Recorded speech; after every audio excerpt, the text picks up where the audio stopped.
Hi guys, welcome to our YouTube channel. Today we are going to discuss practice set 6 of UPTET 2015 General Mathematics paper. So let us start with the first question, that is, in a circle of radius 10 centimeter, a chord is at a distance of 6 centimeter from the center. The length of the chord आपको find out करना है, ठीक है।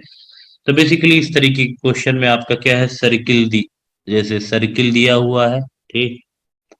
अब circle का आपको radius दे दिया है, ठीक है। तो ये मान लीजिए सेंटर है, ठीक है। कह रहा है सेंटर से 6, रेडियस इसका क्या दिया हुआ है 10 सेंटीमीटर, और कह रहा है सेंटर से 6 सेंटीमीटर की दूरी पे क्या कर रहे हैं, आपका कोड है, ठीक है। तो ये बेसिकली क्या है, हमने क्या किया, सेंटर से एक परपेंडिकुलर ड्रा किया है जिसकी वो क्या है 6 सेंटीमीटर है। और एक इस पे अब जानते हैं सर्किल की प्रॉपर्टी की, सर्किल पे सेंटर से जब कोई भी परपेंडिकुलर आप कोड पे डिप करते हैं, ठीक है, ड्रॉ करते हैं, तो वो परपेंडिकुलर कोड को 2 इक्वल पार्ट्स में डिवाइड करता है। तो अगर ये ए है, ये बी है, ये सी है, ये डी है, तो बेसिकली क्या हो जाएगा, ये परपेंडिकुलर जो ए सी होगा वो बी डी को 2 इक्वल पार्ट्स में डिवाइड कर देगा, ठीक है। तो अगर हम ये ट्राइंगल कंसीडर करें, ट्राइंगल ए बी सी, तो ट्राइंगल ए बी सी क्या, एक राइट एंगल ट्राइंगल होगी, ये 90 डिग्री होगा, ठीक है। तो इसका मतलब अगर हम इस प्रॉपर्टी को यूज करें तो A B square is equal to हो जाएगा B C square plus A C square. अब देखिए, ए सी आपको पता है वो 6 सेंटीमीटर दिया हुआ है, ठीक है। ए बी आपको पता है वो 10 सेंटीमीटर दिया है। तो यहाँ से आप A C B C square is equal to क्या हो जाएगा, A B square minus A C square, ठीक है। तो B C square is equal, A B square क्या दिया हुआ है 10, मतलब 10 का स्क्वायर माइनस 6 का स्क्वायर, मतलब ये हो जाएगा 10 स्क्वायर 100 होता है, 6 स्क्वायर हो जाता है 36, ये हो जाएगा 64। उसको हम लिख सकते हैं 8 का स्क्वायर, इसका मतलब B C is equal to हो जाएगा 8 सेंटीमीटर, ठीक है। जब बी सी 8 सेंटीमीटर है तो लेंथ ऑफ द कोड क्या हो जाएगा, length of code is equal to, ये आपका बी डी के इक्वल होगा। और बी डी क्या, अब जानते हैं कि जो परपेंडिकुलर ड्रा करते हैं सेंटर से, मतलब कोड पे, वो क्या होता है, वो कोड को डिवाइड करता है 2 इक्वल पार्ट में। इसका मतलब B D is equal to क्या हो जाएगा, 2 टाइम्स बी सी, ठीक है। तो बी सी की वैल्यू आपको पता है 8 centimetre, 2 times 8 centimetre that is 16 centimetre. तो इसका मतलब आपका ऑप्शन ए जो है वो करेक्ट होगा। Next question, question number 2, basically क्या है, क्वेश्चन नंबर 2 में हाइट्स ऑफ 10 गर्ल्स दिया हुआ है और मीन हाइट पूछा है। तो बेसिकली आपको जब मीन फाइंड आउट करना है तो हम क्या करते हैं, सबको सम कर लेते हैं, और जितने टोटल नंबर ऑफ गर्ल्स हैं, तो यहाँ मेंशन कर दिया कितनी गर्ल्स हैं 10 है। तो बेसिकली हम मीन कैसे फाइंड आउट करेंगे, तो mean height is equal to क्या हो जाएगा, mean height is equal to जो भी गिवन हाइट्स हैं उसको सम कर दीजिए, ठीक है। तो आपकी गिवन हाइट्स क्या है, 143 plus 148 plus 135 plus 150 plus 128 plus 139 plus 149 plus 146 plus क्या हो जाएगा 151 प्लस 132, ये और ये डिवाइडेड बाई क्या, कितनी गर्ल्स हैं तो 10।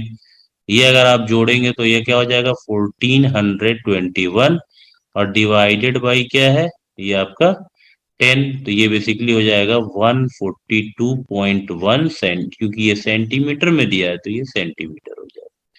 तो ये आपका सेकेंड पार्ट मतलब बी पार्ट आपका करेक्ट होगा। क्वेश्चन देखिए, क्वेश्चन नंबर 3 क्या कह रहा है, क्वेश्चन नंबर 3 में हमें क्या है, वैल्यू फाइंड आउट करना है पर्टिकुलर, आपको बेसिकली जो है पावर दिया हुआ है, ठीक है, बेस दिया हुआ है। तो बेसिकली क्या है 0.125 टू द पावर 2/3 दिया है। अब इसको फाइंड आउट करना है इसकी वैल्यू। देखिए 0.125 को आप क्या लिख सकते हैं, ठीक है। तो बेसिकली 0.125 को आप लिख सकते हैं 0.5 की पावर 3, ये लिख सकते हैं। अब इसका पावर क्या है 2/3 है। आप जानते हैं कि अगर x की पावर m है और उसका पावर हम n करते हैं तो ये हो जाएगा बेस तो सेम रहेगा और ये पावर्स आपस में मल्टीप्लाई हो जाएंगे, तो ये क्या हो जाएगा, m इंटू एन हो जाएगा। और आप जानते हैं 0.5 बेसिकली क्या है, 0.125 को 0.5 की पावर 3 लिख सकते थे, अब पावर आपस में मल्टीप्लाई हो जाएगी, तो इसको नेक्स्ट टाइम आप क्या लिख सकते हैं, 0.5। अब ये पावर मल्टीप्लाई हो जाएंगे तो 3 इंटू 2/3 हो जाएगा। फिर ये देखिए 3 3 कैंसिल हो जाएगा, तो ये हो जाएगा 0.5 की पावर 2। अब जानते हैं 0.5 की पावर 2 क्या होता है, ठीक है, 0.5 इंटू 5, 5 5 मतलब 0.25 होगा। ऑप्शन आपका बी करेक्ट होगा। ओके। हाँ, नेक्स्ट क्वेश्चन क्या है, if the selling price is double then profit is triple then therefore profit percentage is क्या है। तो बेसिकली देखिए ये क्वेश्चन क्या है, आपसे ये कह रहा है भाई, देखिए प्रॉफिट क्या होता है, प्रॉफिट इज इक्वल टू होता है, प्रॉफिट अगर आपने माना है P, profit is equal to क्या है, selling price minus cost price, जितने में आपने सामान खरीदा वो, और जितने में आपने बेचा सेलिंग प्राइस, और उसमें से अगर हम कॉस्ट प्राइस को घटा दें जितने में खरीदा, तो ये आपका प्रॉफिट होता है। ठीक। तो अगर मान लीजिए जैसे आपने प्रॉफिट को यहाँ पे पी माना, ठीक है, और सेलिंग प्राइस को अगर हमने मान लीजिए कि हमने इसे एज्यूम कर लिया क्या, एस मान लिया, ठीक है, और सीपी को हमने क्या एज्यूम कर लिया कि ये सी है, ठीक है, तो ये P is equal to S minus C होगा। अब क्या कह रहा है कि अगर सेलिंग प्राइस को हम डबल करते हैं तो प्रॉफिट ट्रिपल हो जाता है। मतलब अगर हम यहाँ पे क्या करते हैं, सेलिंग प्राइस को डबल कर दें, मतलब पहले एस था, अब क्या कर दें 2s हो जाए। कॉस्ट प्राइस के बारे में कुछ कह नहीं रहा है तो कॉस्ट प्राइस सेम रखिए। क्या कह रहा है, प्रॉफिट आपका ट्रिपल हो जाता है, प्रॉफिट क्या हो जाता है 3 टाइम्स हो जाता है। तो ये आपका पहला इक्वेशन 1 हो गया, ये आपका क्या इक्वेशन 2। डिवाइड कर दीजिए इक्वेशन 1 को इक्वेशन 2 से डिवाइड कीजिए, 1/2 कीजिए, ठीक। तो ये बेसिकली क्या हो जाएगा, पी ये क्या हो जाएगा आपका, देखिए ये हो जाएगा 1 बाई, मतलब P/3P is equal to S-C/2S-C। ठीक है, अब ये देखिए P और P कैंसिल हो जाएगा, 1/3 इज इक्वल टू हो जाएगा S-C/, ये हो जाएगा 2S-C। ठीक है, तो ये क्रॉस मल्टीप्लाई होगा, 3 का इसमें कीजिए तो हो जाएगा 3S-3C इज इक्वल टू, इसका 1 में मल्टीप्लाई होगा 2S-C। ठीक है, तो ये क्या हो जाएगा आपका 3S, एस को इधर लाएंगे, -2S इज इक्वल टू सी, इधर जाएगा तो 3C, और ये आपका -C। ठीक है, तो ये आपका हो जाएगा बेसिकली। देखिए यहाँ पे क्या है, यहाँ पे देखिए एक चीज आपने ऑब्जर्व किया होगा, जब आप इसमें पी 2S-C है, ठीक है, तो 2S आपका इधर जाएगा, ये S हो जाएगा, ठीक है, 3S में से जब 2S घटाएंगे तो ये S हो जाएगा, और यहाँ यहाँ पे 3C में से 2C हो जाएगा। तो बेसिकली यहाँ पर आपका आ गया S is equal to 2C, मतलब सेलिंग प्राइस जो है वो डबल हो जाएगा कॉस्ट प्राइस का। ठीक। तो अब देखिए परसेंटेज क्या होता है, प्रॉफिट परसेंट क्या होता है, तो प्रॉफिट परसेंट रिलेशन हमने फाइंड आउट कर लिया, profit percent is equal to होता है profit upon cost price into 100। ठीक। अब प्रॉफिट क्या है होगा, प्रॉफिट है, अगर देखिए इनिशियली हमने क्या एज्यूम किया था कि S-C, selling price minus cost price upon cost price into 100। ठीक है।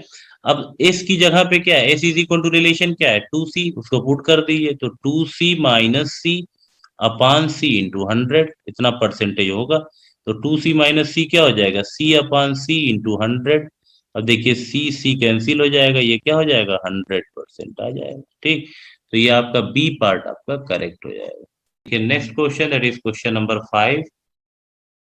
हाँ, तो देखिए in figure in the adjoining figure the measure of angle A, देखिए जो फिगर दिया हुआ है कह रहा है इसमें एंगल ए की क्या मेजर होगा। तो देखिए अगर आप देखें इस फिगर में एंगल ए पूछ रहा है, ये एंगल, और ये देखिए अब आप जानते हैं किसी भी ट्राइंगल में जो एंगल्स का सम होता है, अगर हम इस एंगल को यहाँ पे, अगर हम इस एंगल को कुछ मान लें, ठीक है, मान लीजिए कि ये एंगल आपका जेड है, क्या है, जेड है, ठीक है, एंगल ए को आपने क्या मान लिया, जेड मान लिया, तो ये देखिए जेड प्लस ये क्या है, एंगल बी क्या होगा 2x के इक्वल होगा, क्योंकि आपने एक्स इधर है, एक्स इधर डिवाइड कर दिया एंगल बी को, एक्स दो पार्ट में, एक पार्ट एक्स है दूसरा एक्स है, तो वो क्या हो जाएगा 2x हो जाएगा, ठीक। और एंगल वाई को आपने क्या माना 2y, ठीक है। माना क्या है, बल्कि यहाँ पे दिया हुआ है एंगल सी जो है वो दिया हुआ है वाई, दो पार्ट में डिवाइड किया एंगल सी को, एक वाई है दूसरा वाई, तो 2y। और ये सबका सम क्या होगा 180 डिग्री होता है। आप जानते हैं किसी भी ट्राइंगल के तीनों एंगल का सम क्या होता है 180 डिग्री। तो यहाँ से आपको एक चीज आप फाइंड आउट कर सकते हैं। अच्छा एक बात है, अगर आप ये एंगल जो है बजाय आप जेड मानने के इसे क्या मान लीजिए 2z मान लीजिए। क्या मानिए 2z, तो ये भी 2z हो जाएगा, ठीक है। 2z हो जाएगा, बिल्कुल हो जाएगा। तो यहाँ से आपका 2z इज इक्वल टू क्या हो जाएगा 180 डिग्री माइनस क्या 2x माइनस 2y, बिल्कुल सही है, ठीक। अब यहाँ से z इज इक्वल टू क्या हो जाएगा 90 degree minus x minus y, ये आपका z इज इक्वल टू आ गया, ठीक। अब देखिए यहाँ पे एक तरीके से अब आपको z इज इक्वल टू पता चल गया। अच्छा अब देखिए, अब इसको अगर आप सम करें, ठीक है, अगर आप इस चीज को सम करें, ये एंगल जो 108 डिग्री दिया हुआ है, ये एक्स है और ये वाई है। तो यहाँ से अगर आप देखें ये भी एक ट्राइंगल है, ठीक है। अगर आप इसे ओ माने तो ट्राइंगल ओ किसकी हम बात कर रहे हैं, ट्राइंगल ओ बी सी की बात करें, तो इसमें आपका क्या हो जाएगा x +108 plus y is equal to क्या होगा 180 डिग्री होगा, ठीक है। क्या आएगा 180 डिग्री, यही होता है। तो यहाँ से x प्लस वाई आपका क्या हो जाएगा, x plus y is equal to हो जाएगा 180 डिग्री माइनस 108, ठीक है। तो अब जानते हैं 180 डिग्री माइनस 108, यहाँ हो जाएगा 10, यहाँ बचेगा 2, यहाँ 7, तो ये हो जाएगा 7, ठीक है 72 डिग्री। तो x प्लस वाई की वैल्यू क्या है 72 आई। तो अगर ये वैल्यू आप यहाँ पे प्लेस करें तो z की वैल्यू क्या आ सकती है कि नहीं आ सकती, यस आ सकती है। तो हमने क्या z इज इक्वल टू क्या हो गया, z इज इक्वल टू हो गया 90 डिग्री माइनस, जब कॉमन लेंगे तो ये क्या हो जाएगा x प्लस वाई हो जाएगा, ठीक। अब देखिए 90 डिग्री एक्स प्लस वाई की वैल्यू है 72 डिग्री, ठीक है। तो 90 ये हो जाएगा 8, ये हो जाएगा 18 डिग्री। तो z की वैल्यू 18 डिग्री है, तो अब एंगल ए कितनी इक्वल हो जाए, एंगल ए को हमने क्या माना है 2z के इक्वल माना है, और z की वैल्यू 18, तो 2 इंटू 18 क्या हो जाएगा 36 डिग्री आ जाएगा, ठीक है। तो ये आपका बी पार्ट जो है करेक्ट होगा, ठीक। Thanks for watching, please like share and subscribe our channel.